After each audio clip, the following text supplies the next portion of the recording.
¿Cómo saber si su hijo viene sano? ¿Quiere conocer si durante el embarazo el futuro bebé está libre de una determinada enfermedad genética? ¿Qué exámenes prenatales debe realizarse? Son algunas de las interrogantes que serán respondidas por nuestro especialista en genética y ginecología. Bienvenidos al webinar gratuito de MEDET. Es un gusto para nuestra compañía de medicina prepagada poder compartir este espacio formativo y educativo, cuyo propósito es brindar información de salud que oriente a todas las familias ecuatorianas. Desde ya agradecemos a todos los que se están conectando en nuestra página de Facebook en @MEDETEcuador. Además, les recordamos que aquellas personas que participan en la ponencia del día de hoy podrán dejar sus nombres y correo electrónico durante la transmisión para que puedan recibir en los próximos días el certificado de asistencia virtual. Hoy trataremos el tema diagnóstico genético prenatal, donde participará el doctor Ramón Vargas Vera, quien forma parte de la red de médicos de MEDET, empresa con 24 años de experiencia en el mercado de la salud. A continuación, los invitamos a que conozcan un poco más de la trayectoria profesional de nuestro accionista.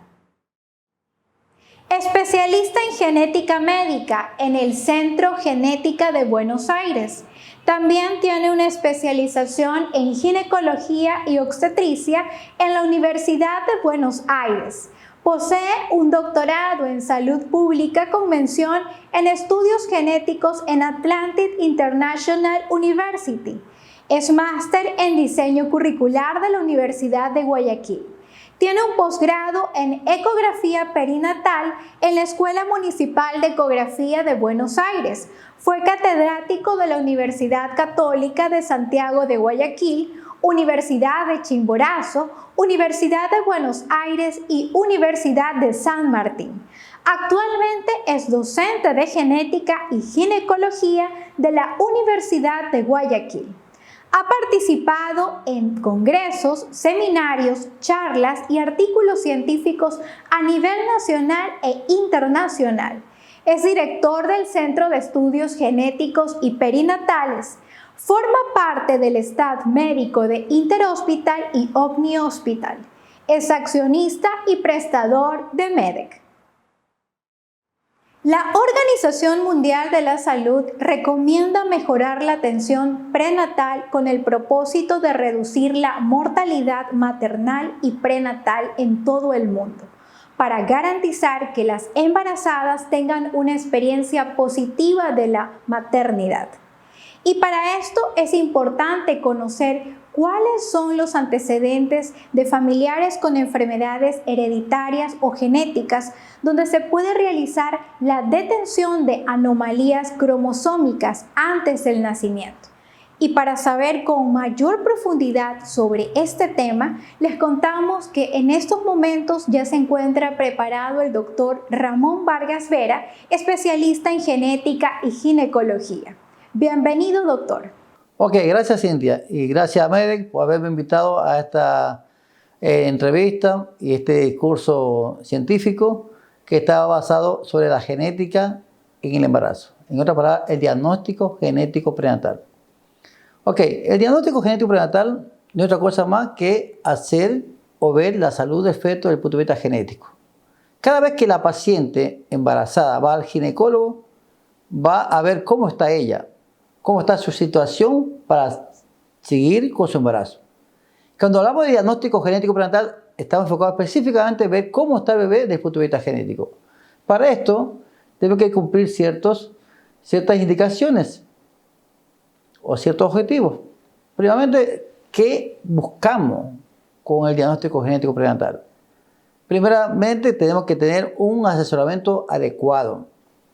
No podemos asesorar al paciente si no tenemos un diagnóstico definido. Segundo, la posibilidad de tener un correcto parto.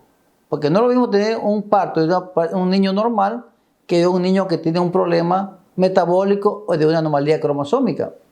Y así vamos a establecer una conducta para los padres en lo que va a recibir en el momento de nacer un bebé con defecto o sin defecto. ¿Cuáles son los beneficios de este diagnóstico?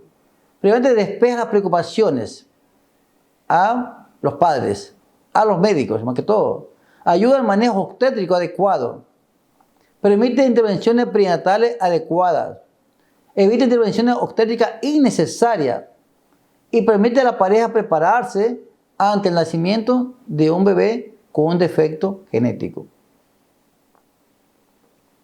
Tome en cuenta que este diagnóstico no se le hace a todos los pacientes. Hay ciertas indicaciones. Obviamente, toda la paciente tiene derecho de acudir a una entrevista de diagnóstico prenatal. Pero no todas se le hacen, porque hay ciertas limitaciones por varios motivos. El procedimiento, el costo, que no es igual barato. Entonces, por lo menos tiene la entrevista, que ya es una parte del diagnóstico genético prenatal. El asesoramiento es importantísimo. Entonces, así vemos, la edad muy añosa o mujer con edad materna avanzada, que hablamos de 35 años en adelante, ya es un factor de riesgo. ¿Por qué motivo?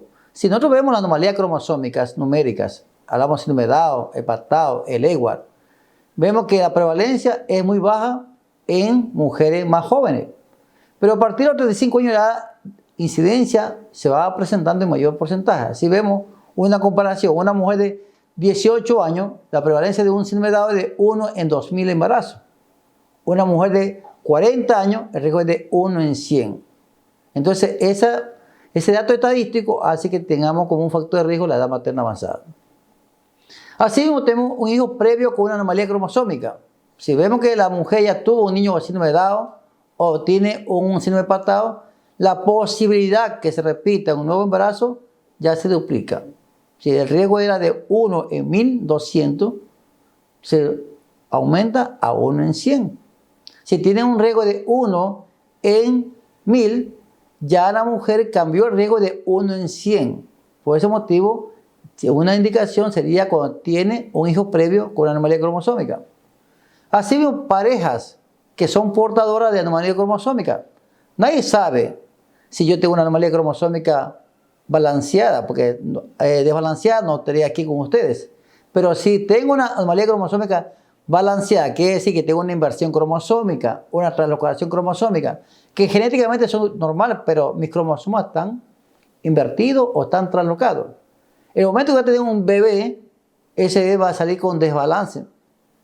Si yo lo sé, puedo pedir un estudio genético prenatal. ¿Por qué? Porque uno de cada 400 personas de la población general somos portadores y no lo sabemos. Así mismo, cuando tenemos una historia familiar con un desorden genético o monogénico, por ejemplo, una fibrosis quística, una fenilcetonuria, sabemos que tenemos un problema genético. Entonces, es verdad que estas patologías son más raras o menos frecuentes, por lo tanto, hay que tener ya un estudio previo para poder hacer ese estudio a la pareja o el futuro niño que viene. Anomalías fetales que se detectan en la ecografía. Una ecografía que de hecho es un método muy valioso para hacer estudios en el embarazo, muchas veces nos permite hacer presunción diagnóstica de problemas genéticos. Por ejemplo, tenemos un TN o translucencia nucal aumentada, tenemos hueso nasal ausente, etc., etc. Esto es un motivo para pedir un estudio genético para confirmar lo que dice la ecografía. Segundo, otro caso son los problemas de consanguinidad. Tomen en cuenta que a veces hay matrimonios que son primos hermanos, son un tío sobrina. De hecho, puede ser un niño normal, se ha visto, pero nadie sabe que esa persona comparte genes comunes. Entonces, si hay genes comunes, no sabemos si esos genes son anormales. Entonces, puede haber un alto chance de que esos genes anormales se unan o se encuentren y como consecuencia el niño nace con homocigosis y esto es fatal, como ocurre con la atrofia muscular espinal, como ocurre con la fibrosis quística. Los papás son sanos, pero son portadores. Por lo tanto, el hijo puede nacer con una homocigosis y es fatal para el niño y para los padres. ¿Cómo se hace el estudio? Como decimos, hay muchos procedimientos, muchas técnicas para hacer el estudio. Así vemos, hay técnicas que son invasivas y técnicas no invasivas. Vamos a mencionar técnicas invasivas. Tenemos la aspiración del líquido amniótico. Sacar líquido amniótico del vientre de la madre ya es un factor de riesgo. Puede haber pérdida del feto, puede haber infecciones, puede haber pérdida irreversible del embarazo. Así también tenemos la aspiración de placenta o vellosidades coriales. También es una forma de evaluar la anomalía que tiene el feto desde el punto de vista cromosómico, desde el punto de vista genético. La cordocentesis, que es tomar sangre del cordón umbilical para hacer ya un diagnóstico más definido de lo que tiene el producto. Así también se puede hacer diagnóstico de preimplantación, o sea, lo que hacemos fertilización in vitro. Tomamos 2 células del embrión de una semana, lo estudiamos y si el bebé viene bien, lo insertamos en la cavidad uterina, si no se descarta. Y la fetoscopía, cuando queremos hacer ya un procedimiento de confirmar un diagnóstico que lo dice el laboratorio o presumimos que tiene una anomalía metabólica, por ejemplo. Como ven, todos estos procedimientos son invasivos. Hay riesgo de aborto. Entonces, por razón, digo, si una paciente joven no tiene una justificación, no tiene sentido hacerlo porque más riesgo tiene que pierda el bebé que tenga una anomalía cromosómica o genética. Las técnicas invasivas son muchas. Hay muchos, actualmente se habla de muchos procedimientos que muchas veces no dan un diagnóstico de certeza. Orientan, sí. Cambia el riesgo, sí. Pero no te dan un diagnóstico. Como tenemos, por ejemplo, los tamizajes o los cribados que se dicen desde el punto de vista bioquímico. Tenemos el estudio de la ecografía, un método muy bueno, excelente, en buenas manos, porque todo el mundo hace ecografía, pero son pocos los que hacen ecografía bien detallada para evaluar defectos del producto. Pero la ecografía no te da un diagnóstico al 100% que tiene anomalía genética. Muchos colegas dicen ecografía genética. Es un término mal dicho porque la ecografía no va a ver los genes. Es imposible, nadie ve los genes. Así que por lo tanto es mal dicho el término. Sí se puede decir una ecografía detallada para ver estructura del feto o del embrión. El Doppler también nos permite ver alteraciones que alteren el flujo sanguíneo del producto. Y también tenemos lo que tenemos ahora como no invasivo, que es lo último que ha llegado en la genética, que es el estudio prenatal en ADN circulante en sangre materna. Sabemos que el bebé o el embrión, a partir de la 7ª semana, sus células pasan hacia la madre.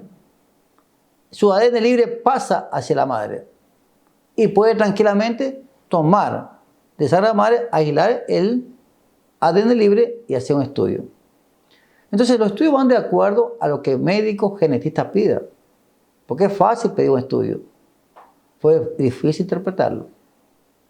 Entonces este estudio, como ustedes ven, es lo que ha revolucionado actualmente y esto es gracias a la investigación que se ha hecho en la parte de oncología y genética. El primer investigador en este tema fue hace 30 años atrás en ADN libre de célula oncológica, el mismo paciente. Entonces un investigador dice, bueno, si esto es similar a un embarazo, vamos a ver si pasa el embarazo y pasó lo mismo. Entonces a partir del 2010 ya se entra en el mercado el estudio de ADN fetal como método de diagnóstico no invasivo. Entonces vamos a hacer una profundización de cada punto. En el primer trimestre, hablemos de semana 12 a la semana 14 de embarazo. Hay ciertos marcadores bioquímicos que nos va a ayudar a hacer un diagnóstico. Por ejemplo, tenemos la proteína asociada al embarazo, la subunidad beta, HCG, que va a tener valores que me va a ayudar a que el bebé tiene una anomalía cromosómica, por ejemplo, síndrome de Down. Si tenemos la papa o proteína asociada al embarazo, está disminuida y la subunidad beta elevada, nos puede ayudar que tiene un síndrome de Down en un 65%. Pero si esto le sumamos la ecografía como método combinado vemos la medición de la transmisión nucal, este riesgo aumenta al 95% de certeza. Nos queda 5%, no sabemos si corresponde a un dado. Entonces ahí aplicamos la genética. La genética va a confirmar si esto corresponde o no corresponde a un síndrome de Down. Porque puede ser que el estudio esté alterado, pero sin embargo el bebé sea normal. Entonces, el mismo estudio también se puede hacerse en el segundo trimestre. Hablamos de la semana 15 a la semana 20. Ya no con los mismos marcadores, sino que vamos a hacer con alfa-fetoproteína, el estreno conjugado y la subunidad beta, HCG. Pero aquí, ¿cómo estarán en un síndrome de Down? El alfa-fetoproteína va a estar disminuida, el estreno conjugado está disminuido y la subunidad beta está aumentada. Estos tres elementos nos pueden decir que puede haber un síndrome de Down. Pero como le digo, le reitero que esto no es certeza, es una orientación. No hagamos diagnóstico con esto. Puede ser que esto nos haga pantalla para abrir un diagnóstico definitivo como es la amniocentesis o la cordocentesis.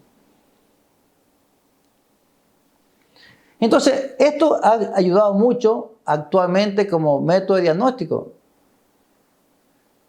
La ecografía, como le dije varias veces, la ecografía es un método que va a ayudar mucho, ayuda en buenas manos. Pero no confundamos al paciente, que es el problema, que a veces confundimos al paciente. Le damos el diagnóstico ya que tiene síndrome de Down cuando tiene una ATN ligeramente aumentada o que tiene hueso nasal ausente o pequeño. Esto puede ser, como no puede ser tampoco. Entonces, quien va a decir el diagnóstico es estudio genético. Eso va a confirmar. Entonces, no asustemos a nuestro paciente. Darle un diagnóstico con una ecografía, sugerir o derivarlo al genetista para que le haga el estudio. Pero porque el paciente no acepta eso. El paciente se informa enseguida por la página de internet y ve ya la cosa como que es una monstruosidad y optan por aborto cuando el aborto no está legislado en nuestro medio. Eso es una situación criminal cuando damos una información errónea. Entonces, así mismo en la ecografía vemos también otras alteraciones que nos pueden ayudar como el diagnóstico. Por ejemplo, vemos el hueso, el fémur acortado, el húmero acortado, vemos el pliegue nucal, vemos también el acortamiento del cráneo. Muchos signos ecográficos que nos pueden ayudar en el diagnóstico, pero no son confirmatorios. Vemos también ciertas anomalías que no son cromosómicas, como por ejemplo podemos ver una anencefalia, un encefalocele, puede haber un higroma quístico, que nos puede llevar a cierto diagnóstico. Y de hecho, toda alteración ecográfica debe ser ratificado o confirmado por un estudio de genética, ya sea un cromosoma o un estudio de ADN, dependiendo lo que el médico genetista piense o se oriente. Ahora sí, con la detección del ADN fetal, que es lo que va a hacer hincapié, es un estudio que cuando recién salió al mercado estaba muy caro porque era difícil acceder. Estaba casi por los $2,000. Aquí llegó al mercado ecuatoriano en el año 2015, que tuve la oportunidad de traerlo aquí porque tuve un congreso en Colombia. Estaba a $1,500. Ahora ya está bajando, ya estamos promocionando a $600 de estudio. ¿Por qué? Porque la demanda es grande. Si te va a dar una certeza diagnóstica, casi un 99.9% de anomalía cromosómica numérica. Pero tiene un porcentaje de error, porque estamos viendo solamente anomalías numéricas, no vemos anomalías estructurales, que les quede claro. Si yo veo que hay 45 cromosomas, es porque estoy viendo un marcado, estamos viendo los centrómeros, no vemos todo el cromosoma. Si yo quiero ver que hay una deleción de un cromosoma o quiero ver una inversión cromosómica, no me ayuda el estudio. No me ayuda porque tengo que ya centrarme específicamente a pedir un estudio ya de bandeo cromosómico. Ya ahí tengo que recurrir a la amniocentesis. De hecho, cualquier estudio de ADN fetal debe ser ratificado con una amniocentesis o con una biopsia de coriales, para que de esa manera definir el diagnóstico. Pero sabemos, entramos nuevamente en el problema que son procedimientos invasivos. Pero es la única forma de estar seguro de que no hay el problema que hemos visto en el estudio de ADN fetal. En la sangre fetal, en la sangre materna también se puede estudiar células, no solamente el ADN. De hecho, el primer estudio que se hizo fue estudiar células fetales en la madre. Pero había un problema aquí serio, que son 3 tipos de células que pasan del feto a la madre, que son las células placentas, las células que van a orinar linfocitos y las células que van a formar eritrocitos. Pasan. Y puedo tomar esa célula, la aíslo y comenzar a estudiar por técnica de Fish, ¿ya? Que es la hibridación in situ por inmunofluorescencia. Pero ¿qué pasa? Ahí viene el problema, que estas células tienen una vida media muy larga. Si vemos las células de la placenta, puede ver una reacción cruzada con la madre, lo cual no confunde el diagnóstico. Si vemos los linfoblastos, son células que tienen una vida media de 3 años. Y si yo hago un estudio de esas células, puedo estar estudiando un hijo previo o un aborto previo y estamos haciendo un error diagnóstico. Los eritroblastos, que forman eritrocitos, sí tienen una vida media más corta, de 80 días, pero el problema está que a veces es complicado tomar esta célula. Pero dado que este proceso es tan tedioso y caro, se salió del mercado. Estamos trabajando solamente con ADN libre. Entonces, este diapositivo que están viendo aquí es para ver cómo se hace el estudio. Se toma la sangre de la madre, o sea, aísla el ADN de la madre, el ADN libre del niño, y se hace una secuenciación masiva comparada. Comparamos el ADN de la madre, el ADN del bebé, y vemos si tiene las 2 porciones de cada cromosoma. Porque sabemos, todos tenemos 2 cromosomas, uno de papá, uno de mamá. Si vemos que el cromosoma 21 tiene 3 secuencias, decimos que tiene Down, tiene 3 secuencias del 18, tiene Edward, tiene 3 secuencias del cromosoma 13, tiene Patao, y así sucesivamente. Estudiamos siempre de 5 cromosomas, pensando en Patao, el Edward, el Klinefelter, el Turner, es lo que siempre estamos investigando, y el sexo, obviamente. Digo, estos procedimientos, como digo, es factible, dado que esto nos permite hacer un asesoramiento adecuado a tiempo y que el paciente tome la conducta apropiada. Como conclusión, quiero recomendar lo siguiente, que esto es una potente herramienta para el diagnóstico. Sin embargo, la sensibilidad y la especificidad de los métodos se ve afectada por factores biológicos. Muchos factores biológicos modifican el estudio. Los beneficios del tratamiento del sexo sexual también puede ayudar, porque puede ayudar muchas veces, si yo sé que es varoncito, ya si una mujer tiene RH negativo, ya sabemos que esta mujer tiene riesgo de tener una insuficiencia RH. Ya sabemos por este estudio que tiene el sexo que no le corresponde, o que puede haber insensibilización del grupo sanguíneo. Este estudio, como se ve, debe ser propuesto más que todo a la mujer que tiene alto riesgo de anomalías cromosómicas. De hecho, todos lo pueden hacer, pero la medicina también tiene una parte que es comercial. Por entonces, si a mí me dice el estudio, te lo hago, pero siempre la indicación se le hace a las pacientes que tienen riesgo de anomalías cromosómicas. Todo el resultado positivo, como dije al principio, debe ser reconfirmado con una amniocentesis. Bueno, esto es toda la información que quería compartir con ustedes respecto a lo que es la genética prenatal. Así que si hay una pregunta, Cintia, estamos para responderle a la audiencia. Muchas gracias, doctor Ramón Vargas, por tan importante aporte para todas las parejas que están planificando tener un bebé y que necesitan el asesoramiento genético prenatal. Pero bueno, luego de lo aprendido en esta charla, entramos al bloque de preguntas de aquellas personas que dejaron sus inquietudes a través de nuestras redes sociales y correo electrónico webinar@medexa.com. Comenzamos con la primera inquietud. ¿Cuál es la importancia de la ecografía cromosómica y qué parámetros se valoran? La ecografía, como dije en la charla, es un método muy valioso en buenas manos. Todo el mundo quiere hacer ecografía, pero pocos saben interpretarlo. La ecografía no es diagnóstico. te orienta al diagnóstico. Entonces, hay muchos elementos que me ayudan al diagnóstico. Si hablamos de anomalía cromosómica, ya vemos que en el primer trimestre podemos ver una translucencia nucal aumentada, podemos ver cómo está el tamaño de los huesos nasales, podemos ver cómo está el flujo del ducto venoso, si está revertido. Entonces, estos datos me pueden orientar que puede haber una anomalía cromosómica. Puede haber otras alteraciones más, pero es lo que más está enfocado en el primer trimestre, pensando en alteraciones cromosómicas.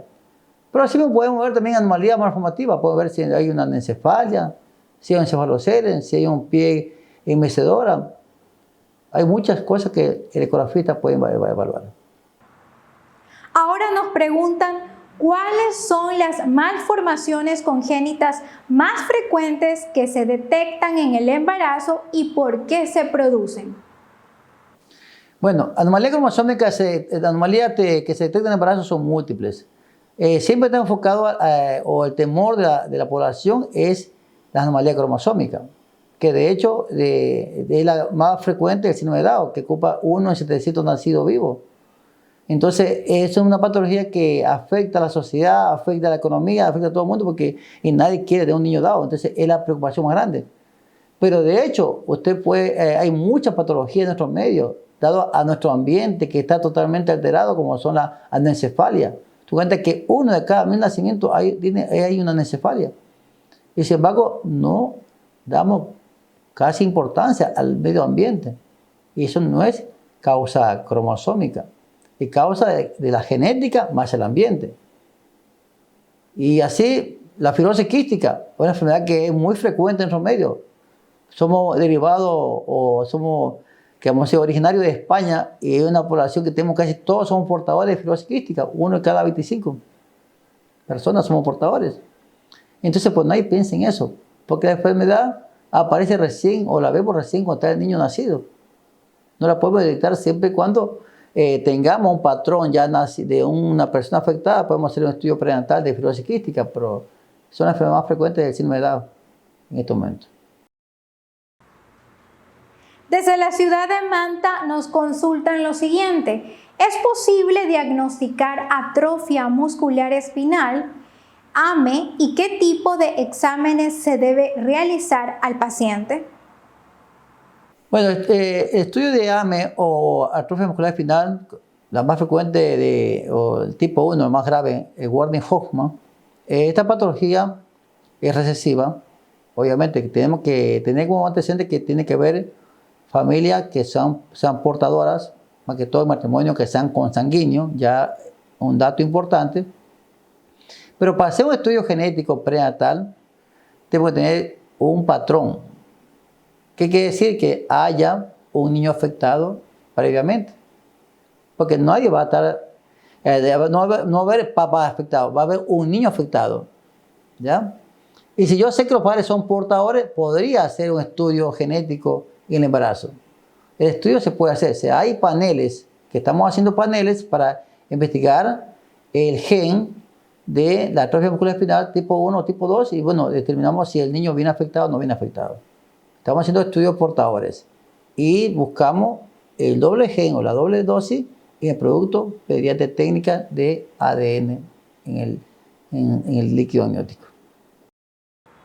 Tenemos otra interrogante: ¿cómo abordar la sensación de frustración del paciente con un diagnóstico de síndrome de Down?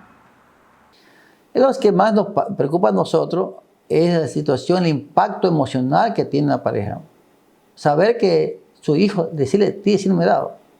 Nosotros los médicos muchas veces inhibimos o nos vemos bloqueados a decirle información al paciente. Está todo bien, está todo bien. O sea, no tenemos el valor de decirle porque el impacto es tan grande. El duelo es tan grande para los padres. Va a ocurrir tanto en el embarazo como al nacer. Entonces, en eso está enfocado el diagnóstico genético prenatal. O sea, tratar de decirle la verdad a los papás, no ocultarle. El duelo va a existir. Por hacerle ver que el síndrome de Down no es una patología totalmente discapacitante. Es un niño que puede tener una vida normal como cualquier niño. Todo está enfocado a que haya la aceptación de ellos como papá, de la sociedad y la comunidad médica, que lo acepte como tal y reciba la estimulación oportuna. Con una buena estimulación oportuna, el niño puede hacer una vida normal como cualquier niño. Pero como siempre pasa esta situación, la negación, el duelo de papá, de la familia, de los médicos, entonces el niño es abandonado y no es estimulado tempranamente, sino muy tarde, y trae como consecuencia el retraso mental. Otra de las inquietudes: ¿qué enfermedades se pueden detectar oportunamente y cuáles son las semanas a las que se detectan las posibles patologías o complicaciones? Mire, desde el punto de vista cromosómico, se puede detectar a partir de la semana 12, ¿ya? Por método invasivo, ya sea de biopsias curiales o líquido amniótico. Ahora con la técnica de ADN fetal libre en circulación materna, lo podemos hacer a partir de la 10ª semana. Pero otro estudio genético se puede hacerse siempre y cuando tenemos el patrón. Como le dije, del AME, sabiendo el patrón, uno puede hacer todos los paneles de tipo de estudio para investigar alteraciones en el bebé. Desde la provincia de Santa Elena nos preguntan qué probabilidades tendría que el bebé pueda tener la misma enfermedad en el caso de la poliquitosis renal autosómica dominante. Bueno, como sabemos de esta enfermedad, la misma palabra dice poliquitosis renal dominante. Es una enfermedad que afecta al riñón, tiene muchos quistes. Ya hay dos tipos, una que es recesiva y otra que es dominante. Recesiva obviamente va a ser muchas veces letal. Los niños nacen o no nacen, mueren. O nacen muertos, o mueren los primeros minutos porque no puede vivir sin riñones. La dominante puede vivir tranquilamente con un solo riñón. Ya, ¿cómo sabemos si está afectado o no? El mismo método de la ecografía. La ecografía está evaluando si el riñón del niño viene en condiciones adecuadas. Pero hay estudios moleculares en los cuales si yo tengo el gen estudiado en el papá o la mamá, le hago el estudio del bebé y vemos si el bebé tiene el gen que tienen los padres. Otra de las consultas que nos realizan: ¿a qué se debe la ruptura de las membranas en el embarazo y por qué no se siente dolor durante todo el día, sino que con la inyección se sienten los dolores? Bueno, esta pregunta, la RPM o ruptura prematura de membrana ocurre por muchas causas. Una de las principales causas son las infecciones. La infección de vía urinaria, la infección del tracto genital femenino, que son la causante de que la membrana que tiene una condición de mixta, tanto de la decidua como también del tejido conectivo que lo recubre, se debilita y se rompe fácilmente. Y tú no vas a sentir nada porque es un tejido en el cual no hay sensibilidad al dolor. Pero ¿qué pasa? Que sigue eliminando el líquido, llega un momento que no hay nada de líquido.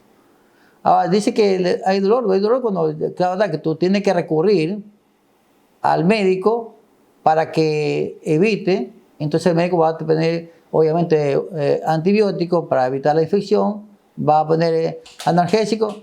Eso va a doler. Si no le ponen por vía intravenosa, le va a doler porque son medicamentos dolorosos, pero hay que ponerlo. Pues si ponen un corticoide para que madurar los pulmones, para sacarlos de tiempo, va a doler.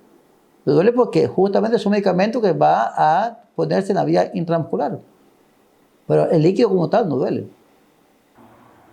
Desde Quito nos preguntan: ¿es seguro tomar paracetamol cuando se está en la 4ª semana de embarazo y qué efectos puede provocar? Bueno, el paracetamol, como usted ve, es una droga que se utiliza para todo. La molestia que tiene ahora, fiebre, dolor, es la menos tóxica que se conoce ahora. Está en la categoría A de la FDA, lo cual se puede usar tranquilamente en el embarazo. No se conoce teratogenia por ahora, no se conoce en los estudios realizados ni en animales ni en la especie humana. Recordemos que todo medicamento se considera teratogénico en el embarazo, no muestra lo contrario, pero con el paracetamol no se conoce por ahora. Puede haber efectos tóxicos, pero no como efecto teratogénico. Desde Guayaquil nos mencionan: ¿cómo saber si va a heredar las características fenotípicas de los padres? Eso va a ser medio complicado de saberlo, porque el fenotipo es lo que vemos. Y si está dentro del vientre materno, no puedo saber si va a ser moreno, si va a ser morocho, si va a ser chiquito, no lo sabemos porque está todavía dentro del vientre materno. Podemos hacer un estudio de ADN para ver si sus genes son igual al papá o no, pero otra cosa no se puede determinar el fenotipo antes de nacer. Desde Quito consultan si se puede prevenir los trastornos del espectro autista desde la gestación. Bueno, el autismo tiene muchas causas. Tiene muchas causas el autismo. Hay causa genética como hay causa ambiental. La causa genética, como le dije, hay muchos paneles que podemos hacer para investigar enfermedades metabólicas, más que todo, que son propensas a llevar trastornos autistas. Puede ser un estudio citogenético, el embarazo también puede ayudar a llevar a trastornos autistas, pero como digo, es una enfermedad multifactorial. No le puedo decir que la causa es exclusivamente genética. Se puede hacer los estudios genéticos que están al alcance nuestro para hacer un diagnóstico oportuno. Otra de las preguntas. En el caso de una mujer embarazada con diabetes mellitus tipo 2, ¿qué complicaciones puede tener durante la gestación? Si la mujer era diabética y queda embarazada, hay mucho riesgo. Si no está tratada, no está controlada, puede haber mucho riesgo. Primeramente, el primer riesgo que puede haber es que los pierda, aborto. Es la causante de tener muchos defectos en el primer trimestre. Cardiopatía, alteraciones del cerebro como una anencefalia, alteraciones a nivel de los miembros como puede haber una fusión de los miembros, una sirenomelia, una displasia caudal. Hay muchas alteraciones en el primer trimestre. Ahora, si la mujer hizo diabetes en el embarazo, diabetes gestacional también llamada, esa diabetes puede llevar como consecuencia que el bebé sea un bebé de sobrecrecimiento, un bebé muy grande, por el trastorno metabólico que ella presenta. Como siguiente interrogante, nos dicen, ¿qué impacto tendría la epigenética si se le diera la importancia que ésta necesita? Bueno, ¿qué es la epigenética? La epigenética no es otra cosa más que los genes que tenemos nosotros, ¿ya? Y que va a haber un cambio en el medio ambiente. O sea, todos los cambios que vemos nosotros en el medio ambiente, que estamos creciendo, tanto en el ambiente intrauterino como en el ambiente externo, cuando ya salimos, ese ambiente puede hacer que los genes nuestros, que son normales, se vean alterados. O sea, todos tenemos casi 15.000 a 25.000 genes, que en sí son normales, pero estos genes pueden ser modificados por el ambiente que nos rodea. Tanto el macroambiente, el medio ambiente interno, como el ambiente externo. Entonces, por ejemplo, te pongo un ejemplo. El bebé viene bien, pero el papá es un borracho, viene toda la noche a discutir con la mujer, la bebé está en el vientre materno. El bebé siente, percibe todos esos momentos de discusión de la madre con el padre. Y ese niño va a tener problemas de conducta. No por el alcohol tanto que decide, sino por la agresión que recibió la mamá. El impacto emocional lo está sintiendo. Él no podría decir, usted ve que esas mujeres muchas veces están con dolores. Ay, me duele. Justamente porque ha recibido el impacto emocional y el niño comienza a moverse, dado a que no soporta ese cambio externo. Entonces, cualquier cambio puede hacer que los cambios epigenéticos se expresen. Desde Guayaquil preguntan, ¿qué enfermedades genéticas tienen mayores probabilidades de corregirse durante el embarazo? Durante el embarazo se puede corregirse muchas alteraciones malformativas. Hablamos, por ejemplo, una hernia diafragmática. Se puede también corregirse ciertos mielomeningocele. Puede corregirse alteraciones de vejiga. Hay muchos problemas que se pueden corregirse dentro del embarazo, también como los fluidos transfusor transfundidos, se puede corregirse con tiempo haciendo cirugía láser. O sea, en otro medio, no sé todavía si lo hacen, son pocos los que hacen porque intraútero todavía no hay solución. Desde el punto de vista genético, O de génico, hay ciertas patologías que se pueden corregirse, por ejemplo, como una hiperplasia suprarrenal congénita, se da tratamiento a la mujer con corticoides y evitamos que el niño o la niña tenga trastornos de ambigüedad genital, por ejemplo. O sea, son muchas patologías. Si es un diagnóstico correcto, podemos hacer tratamiento oportuno. Ahora nos consultan, ¿qué detecta el screening prenatal? Bueno, hablando de screening y cuando hablamos de tamizaje, ¿no? La detección oportuna. Todo lo que hemos hablado hasta ahora ha sido una forma de screening en la madre para ver defectos en el niño. La parte bioquímica o cribado que hablamos, la ecografía también se llama un tamizaje ecográfico. El ADN fetal libre también es un tamizaje, todos son tamizajes. ¿Ya? Vamos a detectar oportunamente alguna alteración en feto. Después tenemos los tamizajes que están en el recién nacido, que se hacen en talón para detectar alteraciones metabólicas en el niño. Si vemos que hay alteración de la hormona tiroidea, de la hormona suprarrenales, que vamos con tiempo a hacer un diagnóstico y la terapia sustitutiva que necesita el niño para que no tenga la enfermedad que hemos detectado. Finalmente, nos preguntan desde Quito, ¿cuál es el porcentaje de riesgo genético entre hijos de primos hermanos?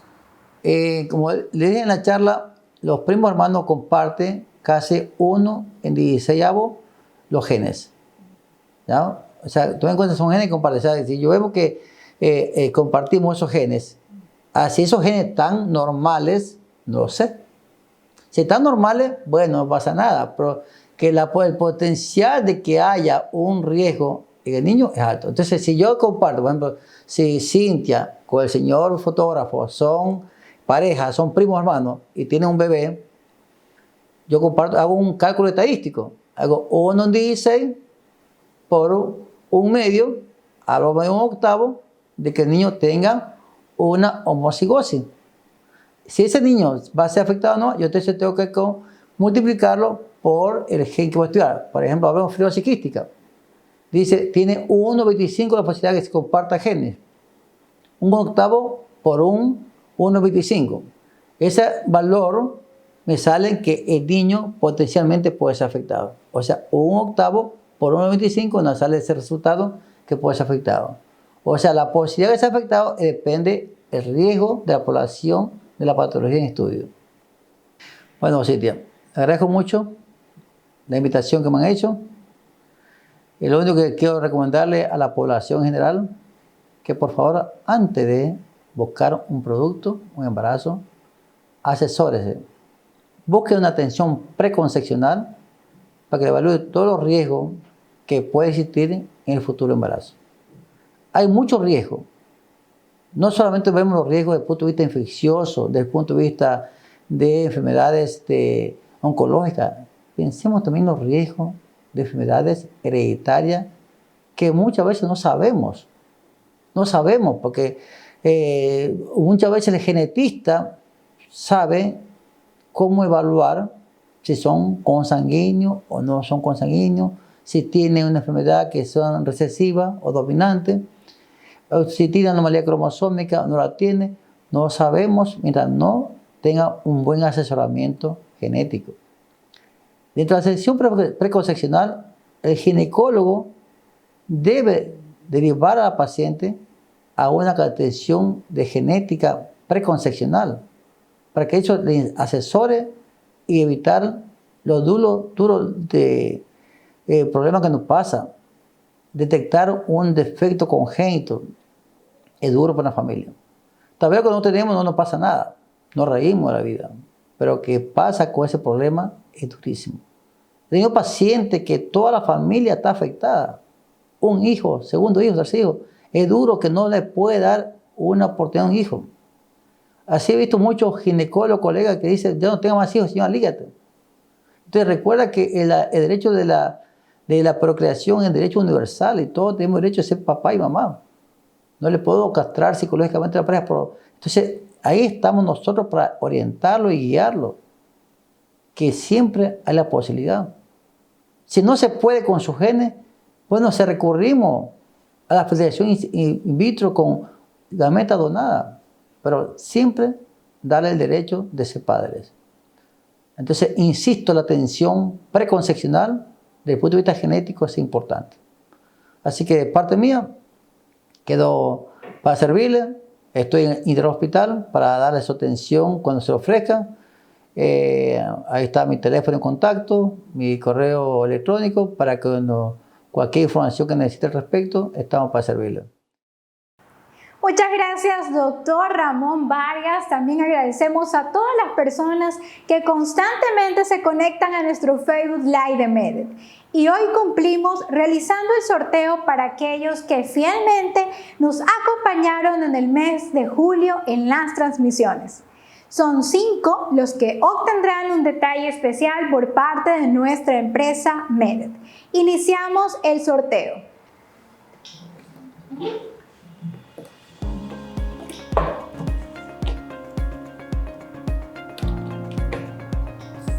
Thierry Hurtado, primera ganadora.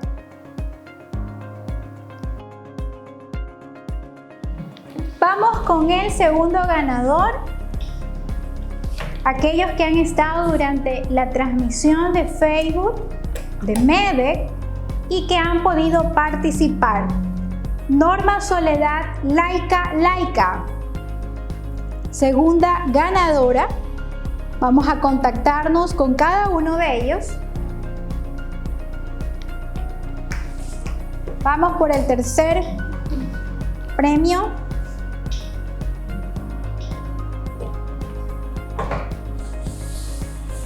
No se olviden que los miércoles permanentemente nos conectamos y tenemos a los mejores accionistas.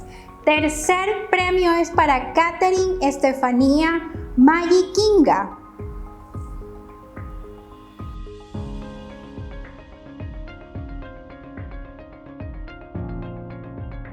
Así que vamos a estar dándole el premio y tienen que estar muy atentos a sus correos electrónicos porque van a recibir una notificación por parte de MEDET. Vamos con el cuarto premio. ¿Quién será el ganador?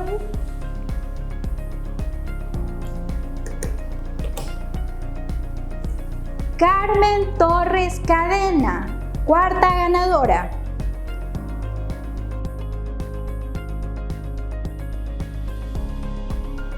Saludamos a todas las personas que siempre están en nuestra página de Facebook Live y también recordándoles que MEDET es uno de los seguros que puede brindarles a ustedes la mejor garantía en salud. Vamos con el quinto ganador. Quinto ganador, el último.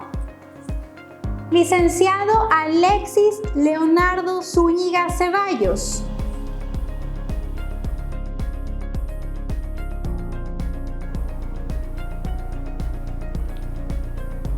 Con esto felicitamos a cada uno de ellos. Nos contactaremos para coordinar su entrega. Estén atentos que tendremos más sorpresas y no se olviden de indicarnos qué temas quisieran que tratemos en los próximos webinars. Ahora queremos invitarlos a leer nuestra revista digital MEDET, donde podrá conocer temas de interés como la anestesia raquídea junto con el doctor Julio Alberto Aroca, especialista en anestesiología. Y también tendremos información sobre el perfil metabólico del diabético por nuestro accionista doctor Daniel Barrezueta Narváez. Toda esta información y mucho más la encontrará a través de redes sociales y portal web www.medet.es. Para finalizar, agradecemos a todos por participar de este encuentro virtual. Mi nombre es Cintia Macías y fue un placer acompañarlos en esta propuesta de MEDET. Nos vemos hasta la próxima.